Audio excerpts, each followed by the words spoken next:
Alors, quelquefois nous ferons du salé, c'est le cas aujourd'hui avec la tourte aux épinards. On a étalé de la pâte feuilletée sur un papier cuisson ou une toile cirée. Ensuite, vous le piquez avec un pique-vite comme celui-ci ou une fourchette. Vous enlevez la farine. Voilà, on a découpé largement au-dessus de la taille du cercle. On enroule ça sur le rouleau.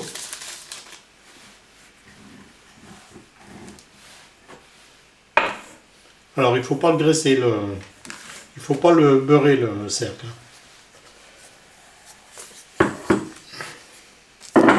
Alors, c'est un cercle inox de 4 cm de haut.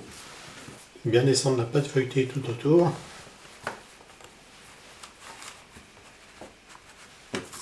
Ensuite, vous la plaquez bien contre le cercle.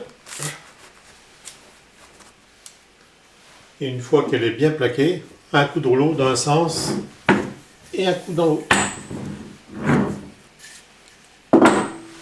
Et vous enlevez l'excédent de pâte. Voilà. Et ensuite, on glisse sur une plaque avec une feuille de papier cuisson.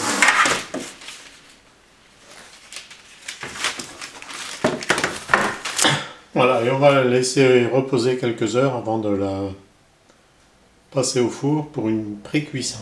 Alors, dans un cul de poule, on va mettre 150 g de crème fraîche, 3 œufs et 50 g de gruyère râpée, auquel on ajoute du sel et du poivre.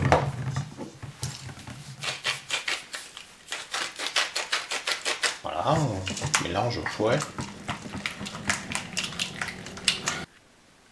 Voilà, on a cuit les épinards. Alors vous pouvez prendre des frais ou des surgelés, ils sont très bien aussi. Alors une fois votre mélange bien effectué, vous ajoutez les épinards qui ont été égouttés et essorés. Il faut bien les essorer parce qu'ils gardent l'eau. Et on fait le mélange à la spatule. Voilà, on va maintenant remplir le fond de tarte avec le mélange. Alors toute la dose est passée dedans.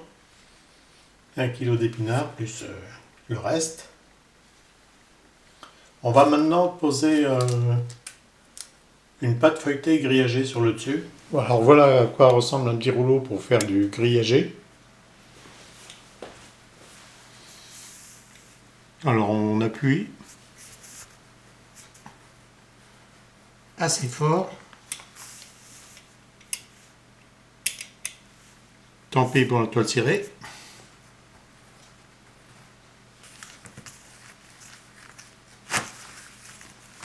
Et après on tire délicatement.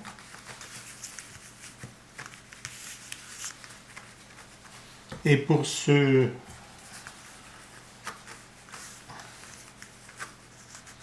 qui ne veulent pas s'ouvrir, on prend un petit couteau d'office. On dore la bordure pour pouvoir coller la pâte feuilletée.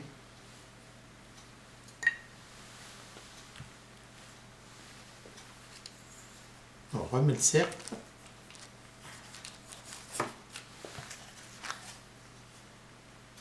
Et on va pouvoir dérouler.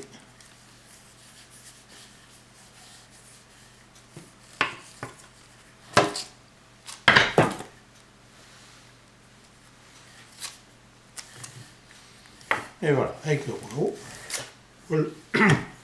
Avec le rouleau ou à la main, comme vous voulez. Le résultat sera le même. Voilà, un petit goût de dorure.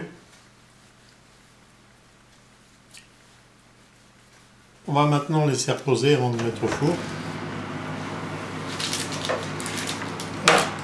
Voilà, on va maintenant le mettre au four à 200 degrés.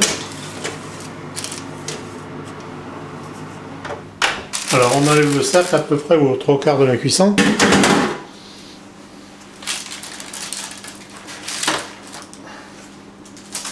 Il a fallu 40 minutes de cuisson. En fait, c'est selon l'épaisseur. Avec, je vais ajouter du saumon et de la béchamel. Voilà, je vous remercie et à bientôt pour une prochaine vidéo.